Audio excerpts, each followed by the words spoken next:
দুর্গতদের সঙ্গে কথা বলেন তিনি এবং তারপর তিনি পৌঁছে যান জলপাইগুড়ির মেডিকেল কলেজে। তবে এই মুহূর্তে ছবি দেখতে পাচ্ছেন ময়নাগুড়ির বার্নিশে পৌঁছে গিয়েছেন মুখ্যমন্ত্রী মমতা বন্দ্যোপাধ্যায়, যেখানে রীতিমতো ক্ষতিগ্রস্ত হয়েছে প্রচুর একাধিক এলাকা। ঝড়ের তাণ্ডবে এই বার্নিশ, ময়নাগুড়ির বার্নিশ সব থেকে বেশি ক্ষতিগ্রস্ত হয়েছে। লন্ডভন্ড হয়ে গিয়েছে ময়নাগুড়ির এই বার্নিশ এলাকা এবং সেখানে এই মুহূর্তে পৌঁছে গিয়েছেন মুখ্যমন্ত্রী মমতা বন্দ্যোপাধ্যায়। ময়নাগুড়ির যেটি ত্রাণ শিবির, সেখানে তিনি পৌঁছে যান কিছুক্ষণ আগে এবং সেখানে দুর্গতদের সঙ্গে কথা বলেন তিনি। সেখান থেকে বেরিয়ে তিনি পৌঁছে যান ক্ষতিগ্রস্ত এলাকায়। আজকের ঝড়ে সব থেকে বেশি ক্ষতিগ্রস্ত হচ্ছে এই এলাকা, আর সেখানেই পৌঁছে যান মুখ্যমন্ত্রী মমতা বন্দ্যোপাধ্যায়।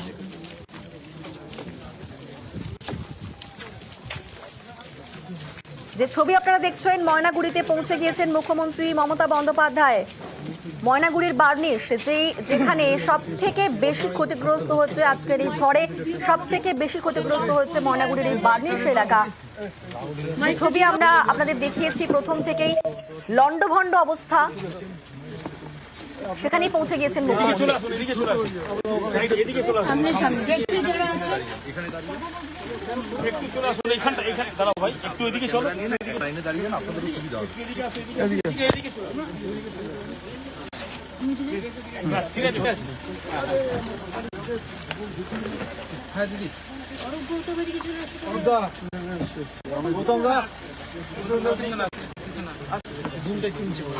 না বুলুচিকে তারপর আমাদের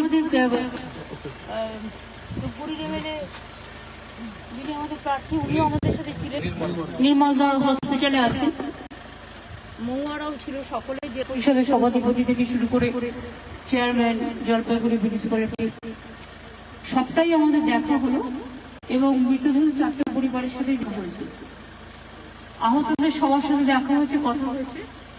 আমি আবার বলি, প্রশাসনের ভূমিকা অত্যন্ত প্রশংসনীয়।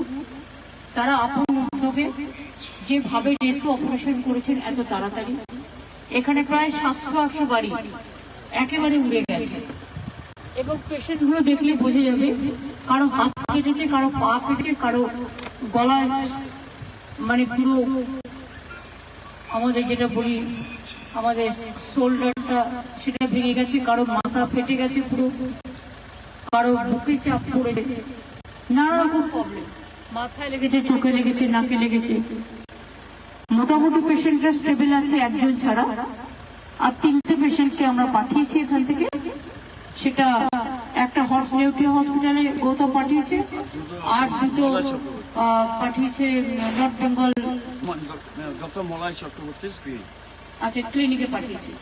তারা একটু, তবে একটা অপারেশন হয়ে গেছে, ভালো আছে, আর 2টো শুনছি ভালো আছে, একজন মনে হয় জোরের মধ্যে সিরিয়াস আছে। এই অবস্থা রিলিফ ক্যাম্পে গিয়েও দেখা করলাম, মৃতদের পরিবারও দেখা হয়েছে, আপনারা দেখেছেন।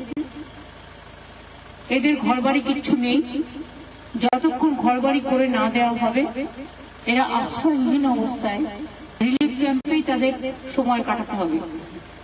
প্রশাসন নিশ্চয়ই তার সম্পূর্ণ সহযোগিতা নিয়ে তাদের সম্পূর্ণ পাশে থাকবে এবং প্রশাসনের সাথে যারা যুক্ত আছে তারা যথেষ্ট উদ্যোগ নিয়ে কাজ করেছে এবং বাদ বাকিটা তাদের আশ্রয়, তাদের খাবার, তাদের রিলিফ, তাদের চিকিৎসা, তাদের অন্যান্য যে সমস্ত রিলিফে আমরা দিই সেগুলো সমস্ত কিছু দিতে হবে, কারণ তাদের কাছে একটা বাসনপত্র পর্যন্ত নেই। ইলেকশন ডিক্লেয়ার হয়ে গেছে, আগামী 3 মাস এমনই একটা অবস্থা, অসহায় অবস্থা, ইচ্ছে থাকলেও আমি নিজে বলতে পারবো না, প্রশাসনের মধ্যে পড়বে। তবে আমি মনে করি ওদের বাসনপত্র থেকে শুরু করে আমাদেরও কিছু কিছু নিজের উদ্যোগ নিতে হবে, সরকার ছাড়াও। বাসনপত্র থেকে শুরু করে, কাপড় জামা থেকে শুরু করে কিছুই ওদের নেই। অবশ্য জেলায় থাকে, কম্বল থেকে শুরু করে, ধুতি শাড়ি থেকে শুরু করে, জামা কাপড় থেকে শুরু করে সবটাই জেলার কাছে থাকে। আমি আশা করি জেলা প্রশাসন সঠিক বন্দোবস্ত করবে এবং বাদ বাকি যে কাজগুলো আছে আমরা যথাস্থানে কথা বলে প্রশাসনকে বলবো সেগুলো করতে। দিদি, আলিপুরেও তো অনেকগুলো ঘরবাড়ি নষ্ট হয়েছে, আপনি কি সেখানে যাবেন কালকে? আপনি যান না? আলিপুর জলপাইগুড়ি কত দূর? আলিপুর অনুপালকে যাচ্ছে।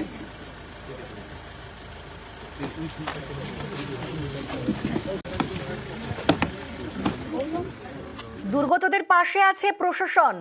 ক্ষতিগ্রস্ত এলাকা পরিদর্শন করে এমনটাই বললেন মমতা বন্দ্যোপাধ্যায়। এবং যেহেতু সবার ঘর বাড়ি একেবারে শেষ হয়ে গিয়েছে, কিছু অবশিষ্ট নেই, তাই তারা এই মুহূর্তে রিলিফ ক্যাম্পে থাকুন, এমনটাই বললেন মুখ্যমন্ত্রী মমতা বন্দ্যোপাধ্যায়। এবং তারপর তিনি বললেন প্রশাসন সব রকম ভাবে সাহায্য করবে, কিন্তু আপাতত রিলিফ ক্যাম্পে থাকাটাই এই মুহূর্তে শ্রেয়, এমনটাই মনে করলেন তিনি। এবং এমনটাই বললেন তিনি উদ্ধার কাজ দ্রুত শেষ হয়েছে, সেই বিষয়টিও তুলে ধরেছেন মুখ্যমন্ত্রী মমতা বন্দ্যোপাধ্যায়। প্রশাসন ভালো কাজ করেছে, উদ্ধার কাজ দ্রুত শেষ হয়েছে, তার উল্লেখ করলেন মুখ্যমন্ত্রী।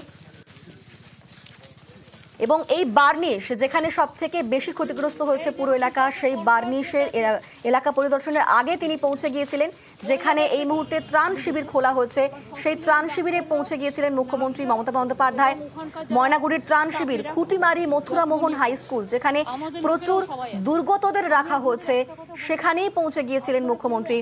আর ত্রাণ শিবিরে দুর্গতদের সঙ্গে কথা বলেছেন মুখ্যমন্ত্রী, সেখানেও সব রকম সাহায্যের আশ্বাস তিনি দিয়েছেন।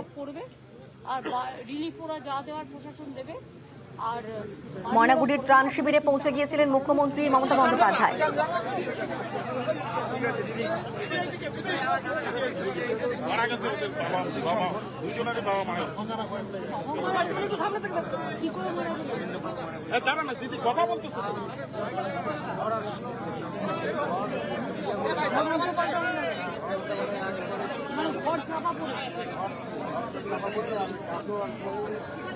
কিছু না দিদি, ঘর একদম প্রশ্ন যেরকম হয় না। আরে ঘরটর করে দেবে প্রশাসন, ওসব চিন্তা করবেন না।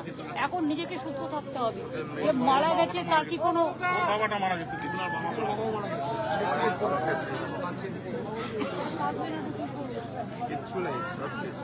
ওগুলো ভাবতে হবে না, ওগুলো আমরা দেখে নেবো। মথুরামোহন স্কুলে দুর্গতদের সঙ্গে কথা বলেছেন মুখ্যমন্ত্রী মমতা বন্দ্যোপাধ্যায়। তাকে সামনে পেয়ে অনেকে কান্নায় ভেঙে পড়েছেন, কারণ এই ঝড়ে তাদের সবকিছু হারিয়ে গিয়েছে। ঝড়ে বাড়ি ঘর সবকিছু হারিয়ে গিয়েছে, একেবারে নিঃস্ব হয়ে গিয়েছেন তারা। মুখ্যমন্ত্রীকে সামনে পেয়ে কান্নায় ভেঙে পড়লেন অনেকে। এবং সেখানে ত্রাণ শিবিরে তিনি ক্ষতিগ্রস্তদের সঙ্গে কথা বলেন।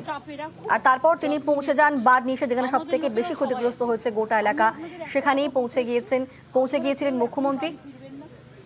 এলাকা পরিদর্শন করে তিনি বললেন যে প্রশাসন ভালো কাজ করেছে, উদ্ধার কাজ দ্রুত শেষ হয়েছে এবং এই মুহূর্তে রিলিফ ক্যাম্পে থাকাটাই অনেক বেশি ভালো, এমনটাই মনে করলেন তিনি।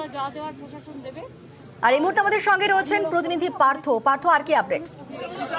দেখো, তোমরা জানি রাখি যে বার্নিশ গ্রাম ময়নাগুড়ি যা ক্ষতিগ্রস্ত, সবচেয়ে বেশি ক্ষতিগ্রস্ত হয়েছে আজকে এই ঝড়ে।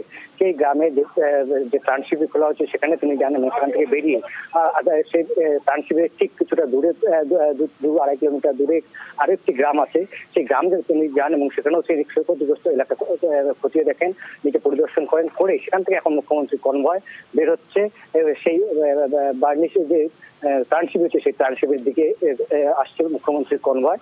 এবং তারপর রাতে এই কাছে বাংলাদেশের কাছে যে ত্রাণ শিবিরের তার অদূরে একটি মাঠ রয়েছে, ওখানেও তার মুখ্যমন্ত্রী যাওয়ার কথা, এমনটাই কিন্তু স্থানীয় প্রশাসনের সূত্রে জানা যাচ্ছে। স্বাভাবিকভাবেই আমরা যেটা তুমি বলছিলে যে প্রথমে জলপাইগুড়ি হাসপাতাল, তার আগে দুজন মৃতের বাড়িতে, এবং হাসপাতালে গিয়েও তিনি যারা আহত তাদের পরিবারের সঙ্গে কথা বলেন, চিকিৎসকদের সঙ্গে কথা বলেন, তাদের আহতদের পরিবারের সঙ্গে কথা বলেন এবং তিনি জানিয়ে দেন ক্ষয়ক্ষতির পরিমাণ বেশ বড় অঙ্কের ক্ষয়ক্ষতি হয়েছে এবং গোটা বিষয়টি অ্যাসেসমেন্ট করছে জলপাইগুড়ি জেলা প্রশাসন এবং তারপরেই তার কাছে রিপোর্ট আসবে। তবে আপাতত ত্রাণ শিবিরে যারা রয়েছেন তাদেরকে সেই ত্রাণ শিবিরে থাকারই কিন্তু পরামর্শ দিয়েছেন মুখ্যমন্ত্রী। কেননা যদি নতুন করে যদি আবহাওয়া যদি আবারও ঝড় বৃষ্টি হতে পারে, স্বাভাবিকভাবে ত্রাণ শিবিরটাই এই মুহূর্তে সঙ্গে থাকুন।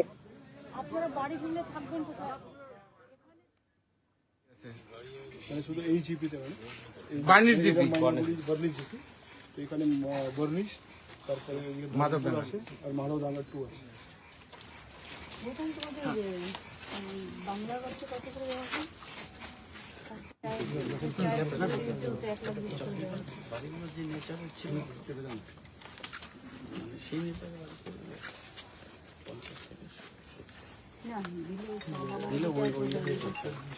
ঠিক আছে, আমি দেখে নিচ্ছি, কথা বলে নিচ্ছি।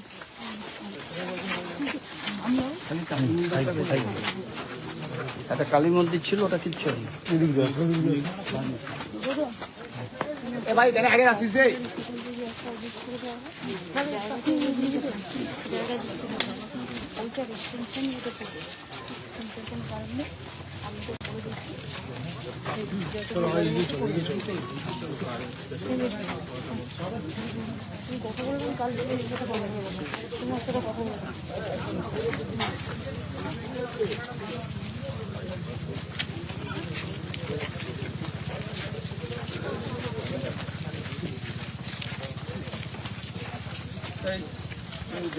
এই দেখো দুপাশে করলার ক্ষেত আছে,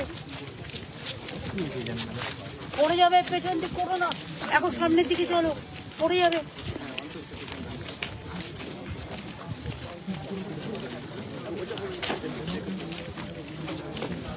ঝড়ে সব থেকে বেশি ক্ষতিগ্রস্ত হয়েছে ময়নাগুড়ির বার্নিশ, আর সেই ক্ষতিগ্রস্ত এলাকা পরিদর্শন করলেন মুখ্যমন্ত্রী মমতা বন্দ্যোপাধ্যায়। সেখানে পুরো বিষয়টি সরেজমিনে খতিয়ে দেখলেন তিনি। আমাদের সঙ্গে রয়েছেন প্রতিনিধি পার্থ। পার্থ, এরপর মুখ্যমন্ত্রী কোথায় যেতে পারেন?